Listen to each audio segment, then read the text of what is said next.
Oh, who does he think he is? I think I'm Tyler Donovan Wright, born in Georgia, raised in Virginia, and I think I'm one of the best artists out. To anyone who hears me, listen close. No one can stop you. Go be the hero you needed the most. Oh, yeah, yeah, yeah, yeah.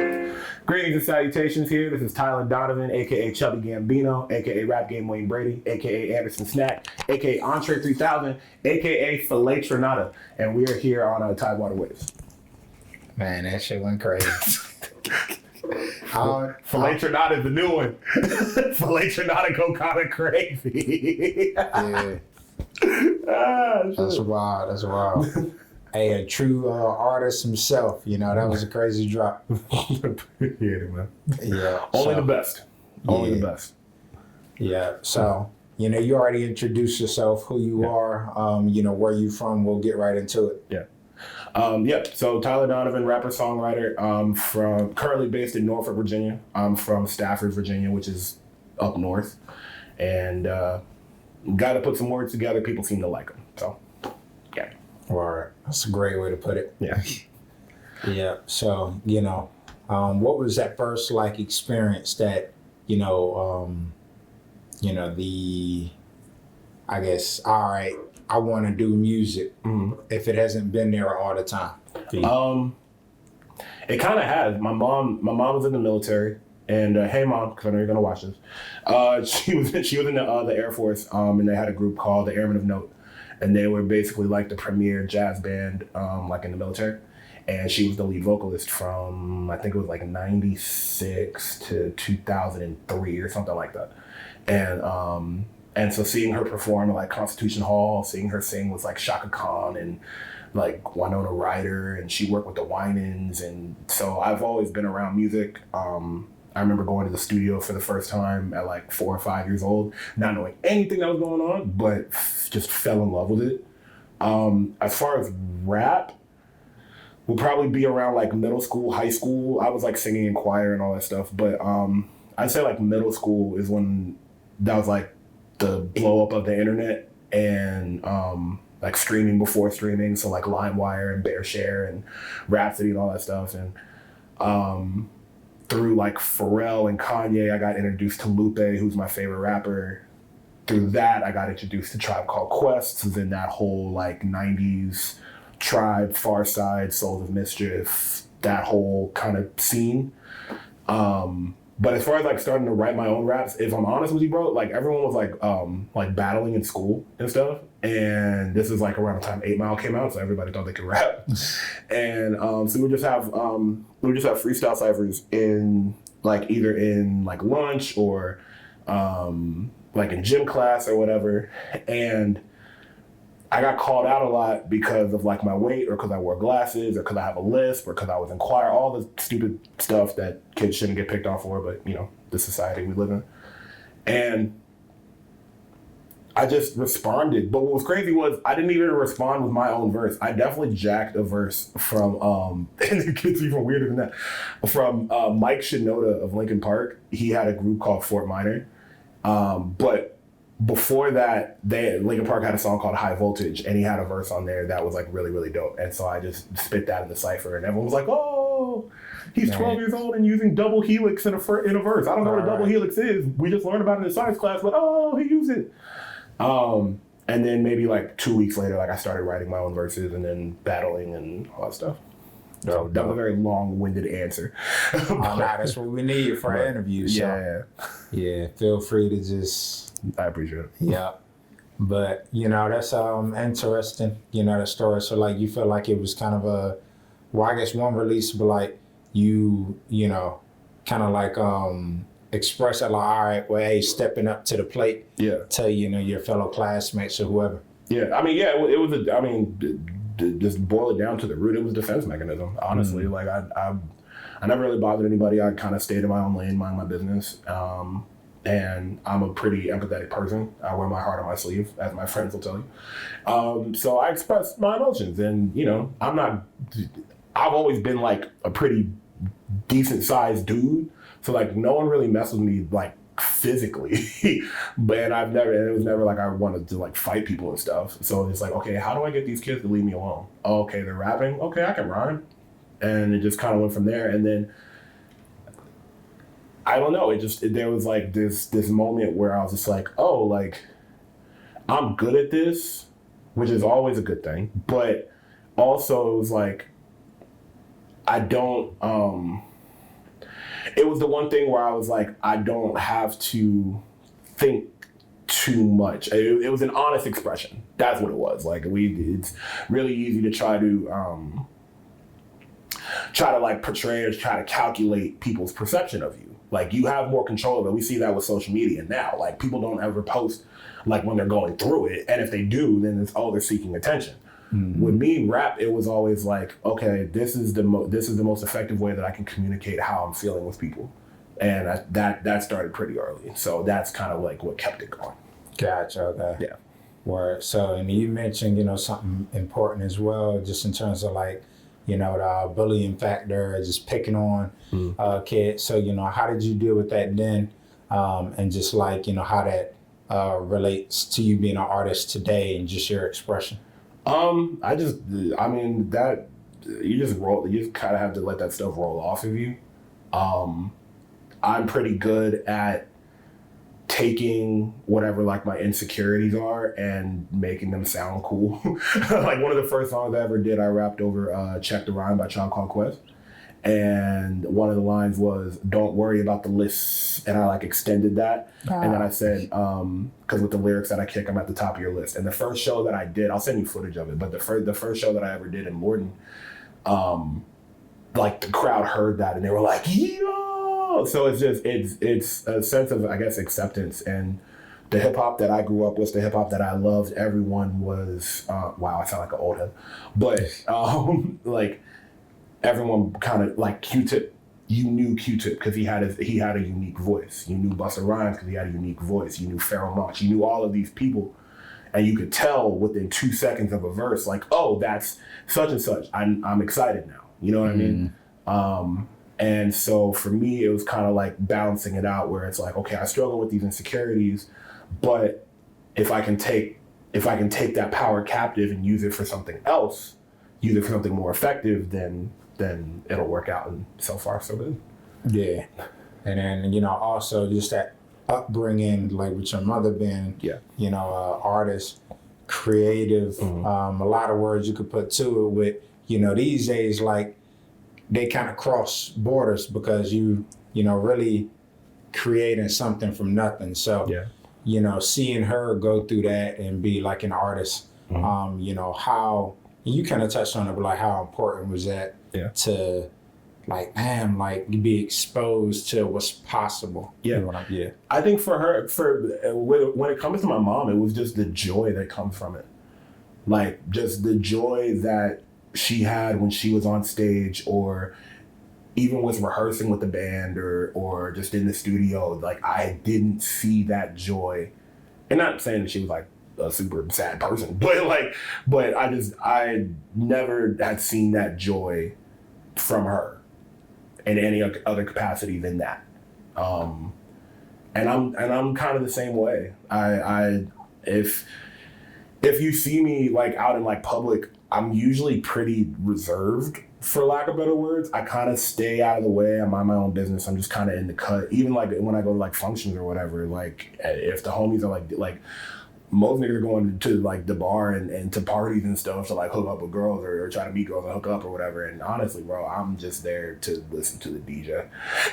Like I'm literally just there. Like I have a connection with music, and I love seeing how it connects with other people. So that's why you'll see me at like Slow Dive, you'll see me at Thank You or whatever, and I'm literally just vibing. And I got that from my mom, and I think that's the connection that her and I have, where we're pretty reserved for the most part, but you get us around music, we start a conversation about music, anything involving music, and we light up. It's kind of crazy. Mm-hmm. But no, she's my biggest influence. She was the first voice I ever heard. She's still my favorite singing voice to this day. Hopefully we will hear more of that voice. I'm kind of slowly nudging her to start working on her own stuff again. And of course, I would love to work with her on something at some point once the right situation comes up. But no, my mom is great. So shout out Mom Tracy Arrington. I love you. Again, I know you're gonna watch this, so if I didn't shout her out, she'd be mad. So. Yeah, salute to moms. Yeah. So I do want to ask, like, does she kind of nudge you as well, like with your creative process? Because everyone has, whether it's writer's block or kind of get a little, all right, slow down with the music. Do you see her, doing that to you? In a way, we're both perfectionists. So, like, she's like me, where she'll work on the same, like, 10, 15 songs. Like, we don't have, like, neither of us have, like, mad songs in the vault or anything like that. Like, I've been working on the same 15, 20 songs for about 2-3 years. And that's this EP that's about to come out, Quick Gas Volume 1, and then my album, Gasping for Air. I've been working on Gasping for Air since 2018. So, yeah, I think she still is kind of surprised that I rap. She always knew me to sing first. And so both of my parents are like, where did this come from? You know what I mean? Like they never would have expected me to rap. You know what I mean? And so, yeah, I mean, we encourage each other, but we also just kind of know each other very well, where I can have conversations with her about music stuff that I can't have with like rapper homies or people that like I'm partnering with. Like I can have conversations with her and she'll understand exactly what I'm saying. Like I'll have conversations with Batman, shout out Batman, Dark Knight ENT, you know what I'm saying? He didn't think I was gonna do a drop for him, but I did, you know what I'm saying? I'll have Bruce Wayne, the one and only. But I'll be having conversations with Bat. And I'm definitely more of like the creative, like definitely more in creative thinking. And I'll start talking in like music terms. And I don't know if he even or even if he'll understand like what I'm saying half of the time. But I'll have that exact same conversation with my mom, and she knows exactly what. And she's like, "No, try this, that, and the third." And so, yeah, that's always been a great thing, and it's good to impress her, like, because she is a jazz singer, like studied like Billie Holiday and like Sarah Vaughan and like Ella Fitzgerald, like those people. And I have a song called Forecast that I do, and we recorded it for like a film that we did, and there was one run that I did that I still don't know how I did it. But she was like, you be thinking of notes that I don't even think of. And I was like, okay, cool. Like we're in. Like I don't care about anything else. Yeah, like I got it's good to get that stamp of approval. Yeah, so, I know a lot of people been on your back about dropping, especially, I was surprised to hear that, because I know you drop singles and stuff, but you haven't really dropped a project in 2 years. I'm like, damn, so, how refreshing is that to not be dropping so much music, but to have that, like, support system and people right behind you? I'm blessed, dude. And if you asked me this maybe like a week or 2 weeks ago, to be very transparent with you, I would try to find every reason under the sun to try to like disqualify it. But I'm very blessed. I'm very blessed to be in the position that I am, where a lot of people like from the area, whether it's, musicians, just people that make moves in the area, people that are in the city, like, bro, I was literally at Stockpot today getting some daggone coffee, and someone was like, "Hey, you're Tyler Donavan, aren't you?" That's crazy. It's so weird, bro. Like but I'm grateful. It's so weird to me because it's like I said, my last project came out in 2020, and so the only thing that I can assess it to is social media works, and then just shows. I've been very grateful to be booked a lot. And performing is my favorite thing to do. And I'm grateful that regardless of venue, regardless of crowd, regardless of environment, I'm able to connect with people. And so that's been the great thing. And that's what sustained this. And that's where I'm like, okay, let me stop being a perfectionist and act like these are the only songs that I'm ever going to make. And let's put these out as like a way of saying thank you. That's the whole reason why I'm doing this EP, is like, because I'm just collecting the different free verses that I've done on social media, all of the original ones anyway, and putting them on an EP so that people can stream them and purchase them and have it. That way they don't have to go to my Instagram all the time. Like, please do and follow me, please. But but you know, I want to be able to provide that convenience where it's like, oh, I haven't heard any Tyler music in a while, or I keep seeing this dude everywhere, but where's his music at? This, that, and the third. And so I'm gonna try to resolve that next month. Yeah, and I think that's dope because it's like a lot of people rush to put things out and kind of get ahead of themselves and end up tripping themselves up. So and I gotta salute that, taking your time, because as long as you, like you said, you out here, it's a growing scene, which I'm gonna get into in a minute. Putting something out, you kind of make the people a little more thirsty. It's like, dang, I need that. Yeah. Like whatever you put out. So and you still perform. Yeah, no, I got a performance on Monday in Richmond. But man, it's I'm still, it's tough for me to be a fan of an artist if I haven't seen you live yet. That's just, but I get that from seeing my mom. Like, all of this really goes back to my mom the more that I think about it. And like, perfect example, first time I went to the Norva, I saw Mac Miller, Pac Div, and Casey Veggies. I hadn't seen any of them live before. And that was my first time in the venue. And it was one of the best shows that I've ever been to. I became a Mac Miller stan after that because he put on a great show when Blue Slide Park came out.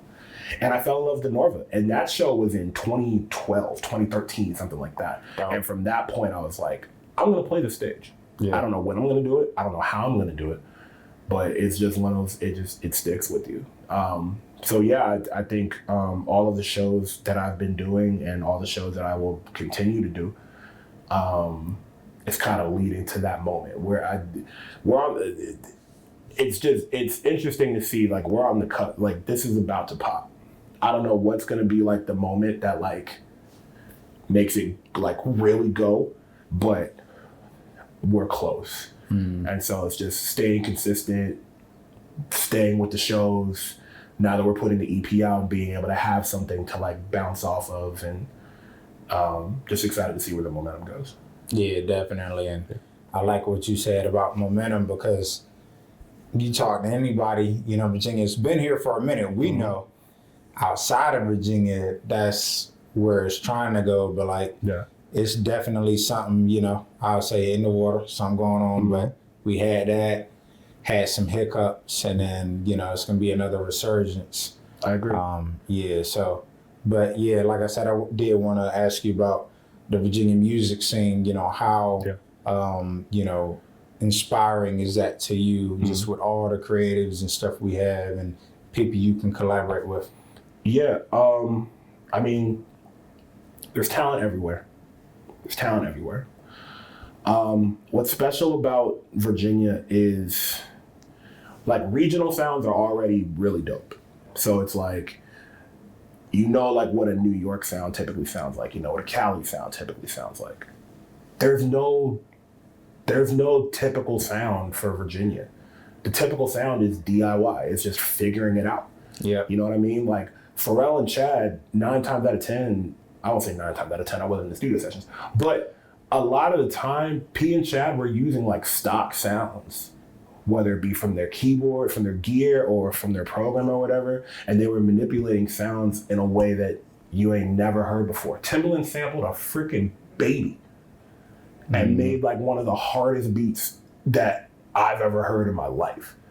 What I love about Virginia now is, even within Virginia, like the regions, like there's just so much just like bubbling, whether it's here in the Hampton Roads area, Richmond has an incredible hip hop scene that has been around for a while, and I think like they're really starting to get their just due. And Northern Virginia, while I wouldn't say that there's, I'm gonna get in trouble for this, but I wouldn't say that there's like a definitive scene in Northern Virginia. There are people definitely trying. There are people definitely laying the foundation. Shout out to Lovelace Network, who they do like a whole bunch of shows and things of that nature. But everyone kind of has like their own thing, and I think that's beneficial because you don't want to. I don't want to leech on to anybody. You know what I mean? Like if I rock with you because like you make dope music. It's not because, oh, let me try to get a feature from you so that because I know can't nobody make the songs that I make. And that's not from an arrogant standpoint. That's not from a cocky standpoint. It's just the songs I make are my perspective. Who's gonna have my perspective except for me? And I am a fan of hearing other people's perspective. I want to know you. I want to know you as an artist. I don't want to know the character that you're trying to portray. And there's nothing wrong with that. Everybody has different goals for why they're doing music. But for me, the artist that I connect with and why I love Virginia so much is that I feel like I really know them.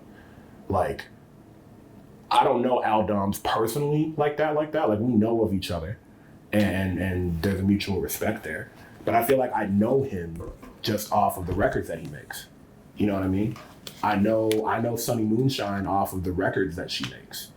I know Boris the Lucid off of the record. The list goes on and on and on and on and on and on and on. Those are the artists that I love, and I'm just grateful to be in a scene where there's a bunch of people that are doing that. Yeah. So. And then like the people you name, you know, it's crazy because it's everybody has, like you said, certain twists or different sound. Yeah. You get what I'm saying? So, you know, which leads me into my next question, like, you know, how do you find ways to, you know, evolve your sound and find new ways to add, like you say, the DIY, I'm gonna put this in it, put that in it, take inspiration? I just try to take off whatever limits that I put on. Honestly, I don't, but I also don't. I never go in and I'm like, okay, I'm gonna make a song for the radio. You know what I mean? Because I've done that and the song comes out garbage. Like I just try to capture a feeling. Songs are time capsules, man. Like that's the best way that I can look at it, is that songs are time capsules. They're journal entries. So the whole point, if you're making music that you want other people to hear, the point is to be able to communicate some sort of feeling that's going to resonate with them. And as long as I do that, and as long as it's from a genuine place, then I can make whatever I want. Like Take the Lead is a bossa nova track. Options sounds like some like chill retro hip hop type stuff. Forecast sounds like Dilla made the beat, and Assembly sounds like a beat from Mac. And that was all on my last EP, and I produced all of it. You know what I mean? So it's like I used to be worried because when I was thinking of like the business side of things or how to like package things, I was like, man, I don't have a signature sound. I don't have this thing that people are going to hear and they'll remember that, oh, this is Tyler. And I just got to a point where I was just like, dude, like, I just want to make the music that I want to make, and it'll connect with the people that is going to connect with. Some of my favorite Pharrell songs, if I played the song for somebody, they wouldn't know it was Pharrell until I told them, oh, hey, this is Pharrell. Mm-hmm. You know what I mean? Like, and that's why he's been able to be, because he didn't put any limits on. If he wanted to be like, oh, I want to do a country song, okay, I want to do a country song. Oh, I want to do a top 40 song, okay, I want to do a top 40 song. Oh, I want to do a song with Nori, okay, cool. That's why that's why I keep going back to the Neptunes, but that's why they had that ridiculous run where they owned the freaking radio. Yeah. You know what I mean? Like, because right when the radio was, I guess, kicking off, but it was like a surge in the early 2000s. Within a year, they had songs with Nori, Jay-Z, No Doubt, like Gwen Stefani, Britney Spears, NSYNC, Philly's Most Wanted. Like, you know what I mean? Like, the range was just, it was just disgusting. And I think that's the only goal I have. That's why I always say I'm a rapper songwriter, because like when this is all said and done, I don't need to be the most famous. I don't need to be the most poppin'. I don't need any of that. I just want my catalog to be respected as one of the most versatile. And I think I have a lot more work to do, but I think, especially with me producing the majority of my stuff, I'm on a good I'm on a good roll so far. Dope. Yeah. So, want to give you your flowers. Everything you're doing. Even if you still got more work to do. Yeah.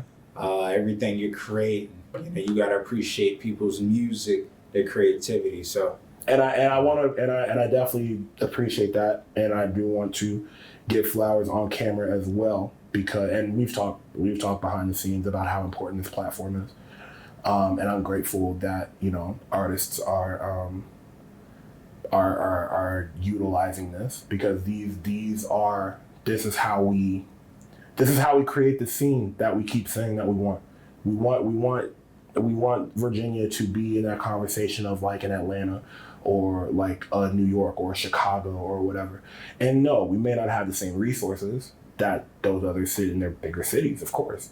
But we have platforms like this. There are a couple of others, but like platforms like Tidewater Waves that are allowing the artists to speak and share. So I just want to say thank you as well, because it's not a one-way thing. Like, we need each other. You know what I mean? Like, if there aren't any artists, who y'all gonna cover? But if there aren't any platforms actually showing love to local artists, and can we and also, sorry, I'm going on the tangent right now. But can we eliminate this stupid stigma and devalue of local artists? All of your favorite freaking artists were local artists. Kendrick Lamar was a local artist in Compton. J. Cole was a local artist in New York after he moved from North Carolina. We all start somewhere. And there are people that are fans that are like, oh, I remember when I saw such and such with only like 50 people or 100 people or whatever. And it's like, bro, like, there's so much talent here. There's so much quality music here. Like, tap in, man.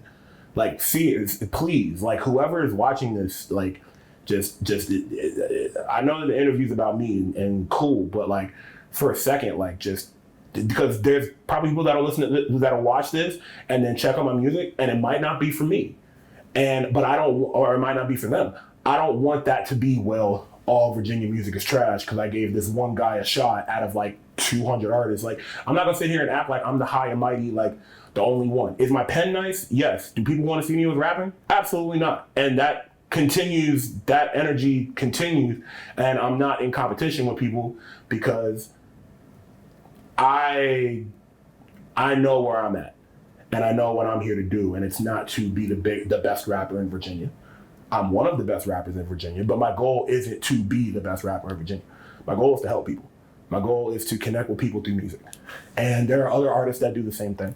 So just pay attention. That was a very long tangent, but just please, like, if you're a music lover, and especially in the Hampton Roads area, like, there's something for you here. Like, your favorite artist is probably within a 20-mile radius of you. Just tap it. And platforms, and that is all tied in to say platforms like Tidewater Waves provides these opportunities to introduce artists to people who may not know who you are. There are people that are going to watch this who think, I have no idea who this kid is, saw him on Instagram a couple of times. What's he about? Pay attention. Local music is not devalued. If anything, it's higher value because it's pure art coming from the heart. Tap in, invest, support. Your favorite artist is probably in your backyard. Yeah, and I appreciate that tangent. Just kind of laying out that was an important message, because that's, all of this is going to help us get to where we trying to go. And I said this when I was starting a platform. Yeah. Like, a few years ago, it's like, man, this might be a 10, 20-year process, and that's okay. But knowing the landscape of where you at just only helps for you to see the bigger picture. So I really think that, Virginia's going to be making the certain strides, 2030, the 2030s, and beyond. So, and it starts here. And it starts with the foundation. And I'm sorry, one more thing. Artists, hey, keep going. Stop thinking you're too cool, man. Stop thinking you're too cool. Stop thinking because a platform may not have the reach that you expect for it to reach, or you're just trying to go straight to Complex or Fader or whoever. Like, all of that is well and good, and if anybody from Complex or Fader is watching this, hey, rock with me, I got a dope story. But, utilize these platforms, man. Like, they're here. They're here. Don't think that you're too cool, bro. Because it's like, how else are we gonna pop? Like, how, like, we can't, it's not, Pharrell don't gotta do nothing for us. Push don't have to do nothing for us. Missy, Tim, all the people that we complain about that don't do anything, quote unquote, even though y'all don't know what they do. But, you know what I mean? That's another conversation for another day. We can't rely on these people when they had to leave to get popping. You know what I'm saying? Like, they had to leave to get popping. So now that we are in a better place where we have at least some sort of an infrastructure and we have these publications and we have these platforms, don't just kill the divaness, man. Like, there's a lot of divas. Like, while there's a lot of talent, there's a lot of divas too. And while I'm, challenging the consumers, for lack of better words, the people that are looking for music to take a look at these platforms and give a chance to these artists. Give a chance to these platforms. You never know, if you try to go viral, there could be a clip that comes from something that you say that goes viral and then you pop it. But that wouldn't have happened if you didn't do the interview. Stop being divas. We're all human. Grow up. Yeah, and then use the content that you're taking from the platforms, like you say, chop it up. And, throw it in a music video, throw it on your page. Like, I'd be surprised sometimes that I guess, people don't really be thinking about it, but people don't really be using the clips. I'm like, hey, it's right here for you. So I think it's tunnel vision. I think it's tunnel vision. Like, they'll be so focused on like the big picture, like so focused on, and I've been victim of that. There have been shows that I've done where, was there a big turnout? No. And initially, within like the first 5 seconds, I'm like, man, like, this isn't gonna go well, because I'm so focused on doing the Norva, and I'm so focused on doing the amphitheater one day, and doing the National, and doing all these big venues that I love and that I will do one day. But like, Kendrick and Schoolboy used to always talk about this show that they did in Detroit in front of 10 people, and they gave it their all for those 10 people. And I guarantee you, those 10 people are still hardcore fans that are probably at every show. Like, that's the legacy that I want to build. Like, I'm not here for a quick thing. So yeah, like you said, it probably will be about around the 30s when we really, really, really, really, really, really, really, really bubble. I hope it's before then, because I'll be 40 by then. But I'll still be doing music. And God willing, I'll still have a good support system. So yeah, man, I think we're definitely in a foundation building phase right now. Something in the water, even though it's not here right now. There was an energy that came from the artists, where it was like, oh, okay, we can really try to make something shake out here. Mm-hmm. And I think just the more that we execute and stop talking and stop having the same conversation over and over and over and over and over and over and over again, and just start executing and just start trying. You know what I mean? Like, I got homies that were just like, I just want to do a festival. Like, my boy Scholarship, they started a festival in remembrance in memory of a homie that they lost, St. Kinlaw's Day. And they're on I think maybe the 4th or 5th year. I've been grateful to perform at 2 of them, I think. But it's just it's just a matter of starting again, going back to DIY. Like, we have tools to at least start. It may not be exactly what you want it to be, but you work up, you scale up to it. Yeah. I don't know. I like. Yeah, they gotta get ready for the rain. They got it. Sure. I mean,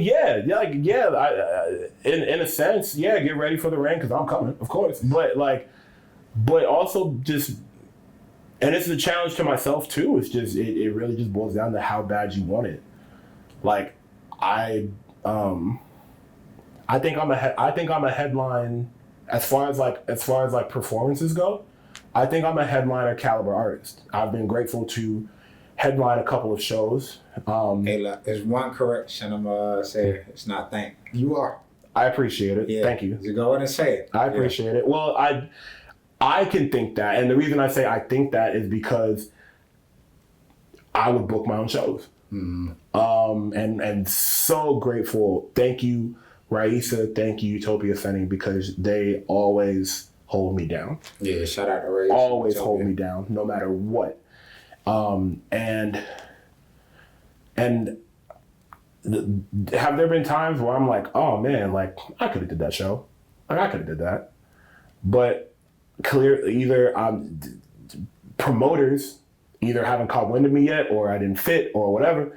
But I'm not gonna sit here and be like, oh man, well I guess I'm not a headliner. No, I'll book my own. We'll headline a show. We'll do a free show in Virginia Beach, and we'll have about 75 people show up. Do I want more? Of course I do. But I'm very happy with that 75. And anybody who was at that show, and thank you to anyone who was at that show, but everyone who was there, you can definitely say that I left an imprint on them, and they're still supporters to this day. So it's just starting. Like, we got to start somewhere. Yeah. Got to start somewhere. Yeah. Yeah. So, you know, what's the symbolism behind like the cloud, the ninth Nimbus, you know, and the brand? Yeah. So ninth Nimbus started off as a really cool way of just saying Cloud 9. I like the alliteration. I try to encourage and be positive and all that hippie shit. But, and then, so that started in like maybe like 2011, 2012. In 2017, well, 2018, after my surgery and kind of like recovering from that, I got closer in my faith, rededicated my life, and so I'm very active in church, and grateful you have my boy Josh. He's my pastor, but shout out Pastor Josh Kelly, incredible guy, and Pastor Steve and Pastor Sharon and just the whole Wave Church team. Very grateful and very thankful for how welcoming they've been and very supportive with me. I had to say that.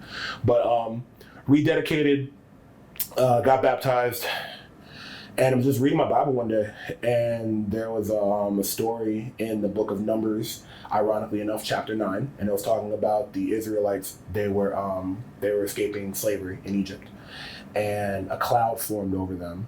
They were on their way to the Promised Land, and the cloud formed over them. Long story short, it represented the Word of God. And so when the cloud moved, the people would move. They would follow it. That was like their map. That was like their guide in a way. Sometimes the cloud moved, sometimes it stood still. And when it stood still, they would set up camp and they would chill until, all right, pack it up, gotta go. And it just resonated with me where it was like, okay, the cloud is your passion. The cloud is your purpose. The cloud is whatever call you have that God's given you and that no one can take away from you. And the reason why I go so hard with the cloud thing is just because there's such a negative connotation on clouds. It's always like, oh, don't rain on my day, don't rain on my parade or blah blah blah, whatever. And it's just. It's a silver line perspective. Like, it's just like there's a silver lining behind it. Like Pharrell said, these rainy days are temporary. Contrast is why we got them, just a cloud away. Like, it all just kind of tied in. So yeah, that's basically it. The just following the cloud just means answering the call. It just means going after what it is that you feel that you've been put on this earth to do. For me, it's tell stories through music, and the rain aspect of it is obviously rain is essential. It helps provide oxygen for us to breathe, which leads into the breathing concept with the EP. I wish I could say that I made it up. You know what I mean? Like, I wish I could say that I was like, oh, it's just genius marketing campaign. Like, bro, I'm still trying to figure it out now. Like, it was just an idea that was given to me, and I'm just trying to execute it and cherish it to the best of my ability. And I'm grateful because like people are like, oh yeah, I only talk, whenever I talk about clouds, like you pop in my head, or I only use the cloud emoji when I'm talking about you, or like it's connecting. And the important thing for me is I don't want it to be about me. You know what I'm saying? Like, yeah, I have my story. We all have our story. That's the point. You know what I'm saying? Like, I'm just here to be a cheerleader. Like, I'm just here to encourage you, like, that, like, in what, like, whatever Bat wants to do, like, I'm encouraging him to do that.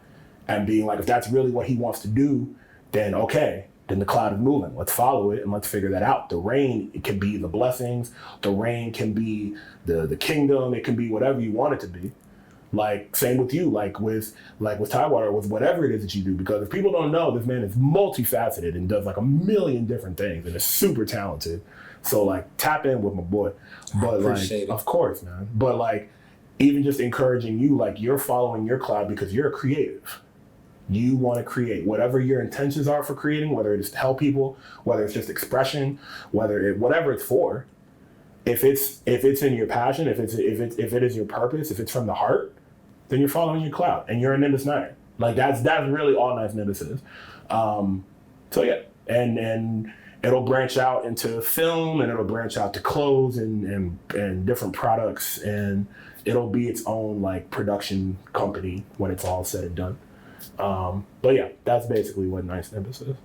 Solid, yeah, that's dope. And then with the project coming up, you know, like, what was the creative process and what can people expect from that? You can expect the quick 1-minute songs that I've put on Instagram. You can expect 2 extended versions of songs that'll be on my album. I produced, there's 9 songs on it. I produced 8 of them. And I mean, the whole concept behind Quick Gas, again, were really just, I hadn't put a project out in 2 years. And just in the meantime, I would be doing like this different freestyles over like random beats or whatever. And then I was like, oh, well, I have these beats that kind of, they don't fit into an album, but they're strong enough to stand on their own.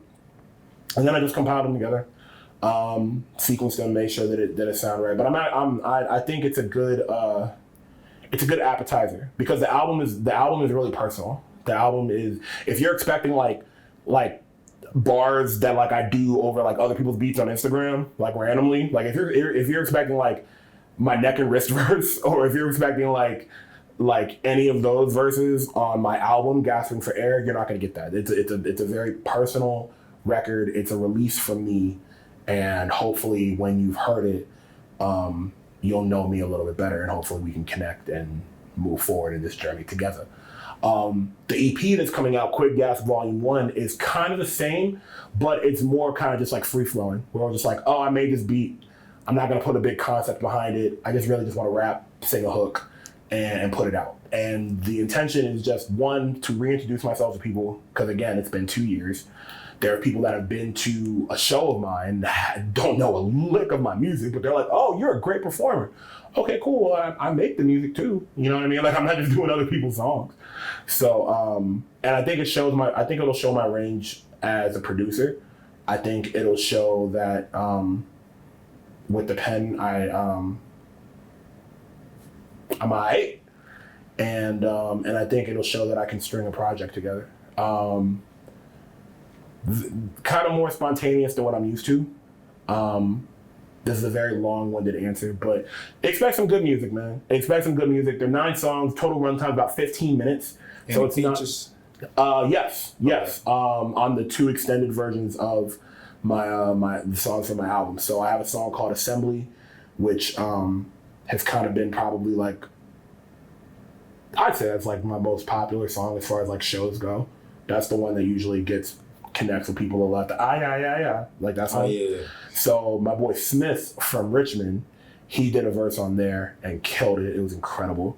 And then I have a song called Options that'll be on my album, and that features Era Hardaway, who's my brother. This is his first song. Shout out Era, man. People don't know. Me and Era go back when he had the little fade with the hoop earring. He called me mad. I said that. That's my boy though. No, that's my brother, man. We linked up back in like 2010. Like my first music video was Era. You know what I mean? And my boy Ja P. Shout out Ja P. So I'm grateful to have Era on this song. He really completed. Options was already a song that was on my Inhale EP, but his verse really makes it like a full sounding record. And so like we'll be probably looking to get that, like push that on radio and all that stuff, and start playing that game too, because Batman won't leave me alone about it. Right, dope. Love you, Bat. I wish I could see his face right now. He looks so annoyed. Mr. Wayne. This is daily. This is daily. Shout out to Bat. Shout out Bat. Shout out Dark Knight ENT. Shout out the whole team. Yeah. Yes, sir. Yeah, we missed anything or anything else you want to? Nah, man. That's all I got. Quick Gas Volume 1 comes out August 31st. It'll be on my website, Nice Nimbus. It'll also be on all platforms and stuff.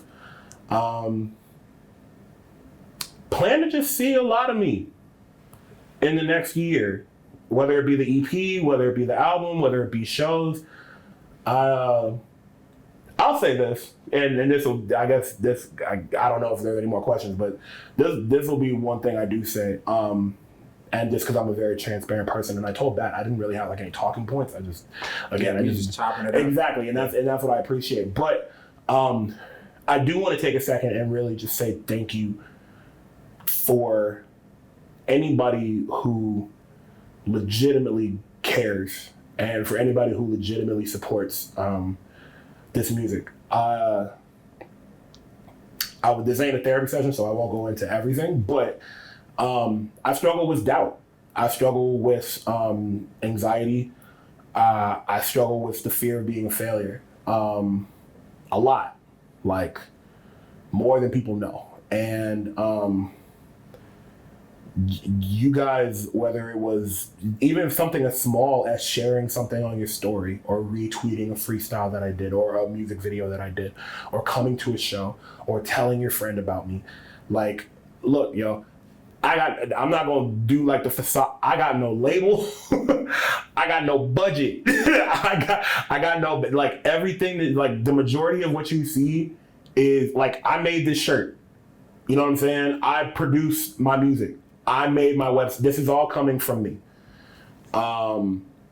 And you guys have seen something in me that either I didn't see or I didn't want to accept for fear of messing it up.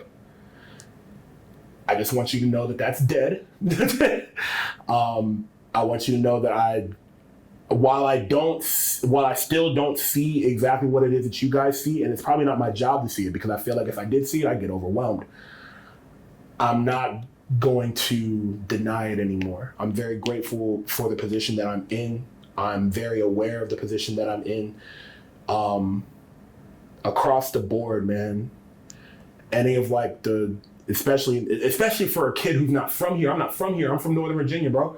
I'm not from the 7-5, but how the 7-5 has embraced me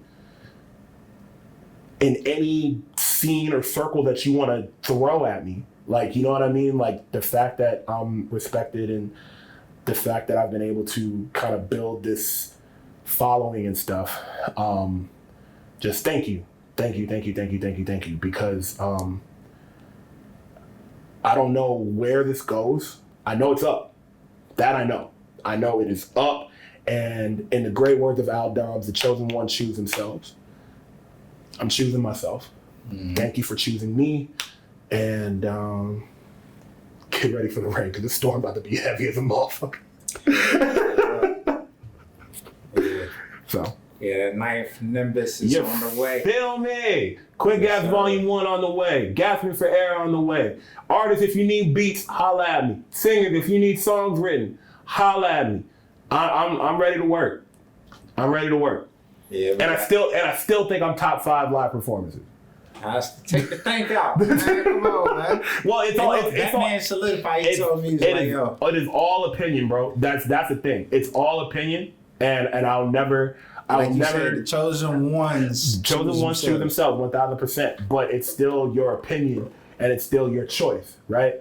So I'm never going to. I stand on what I say and I stand on what I think. I'm not going to say it as a matter of fact, because there are plenty of people, like, because when I say top 5 live performances, I'm talking about everybody.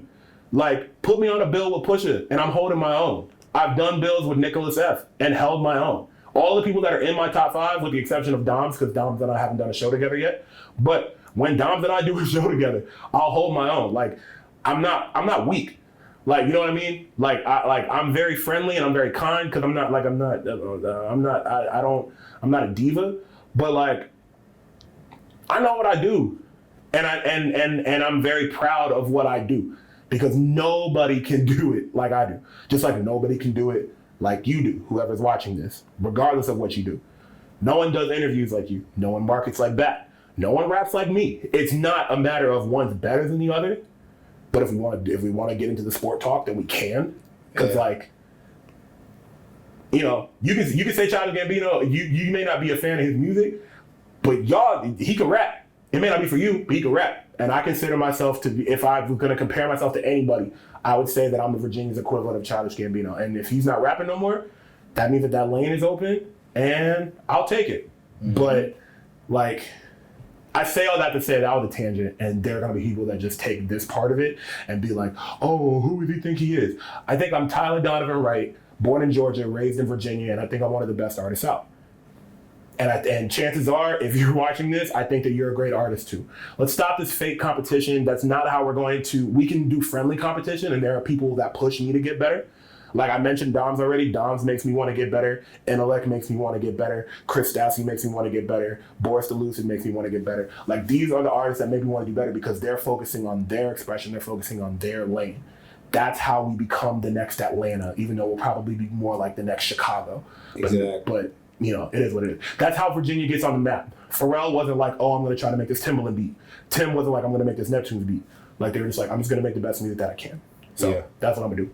And if you think you rap better than me, then let's find out. Yeah.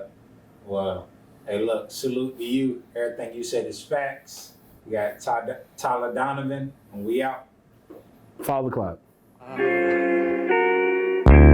And if somebody tries to tell you no, they don't know about you.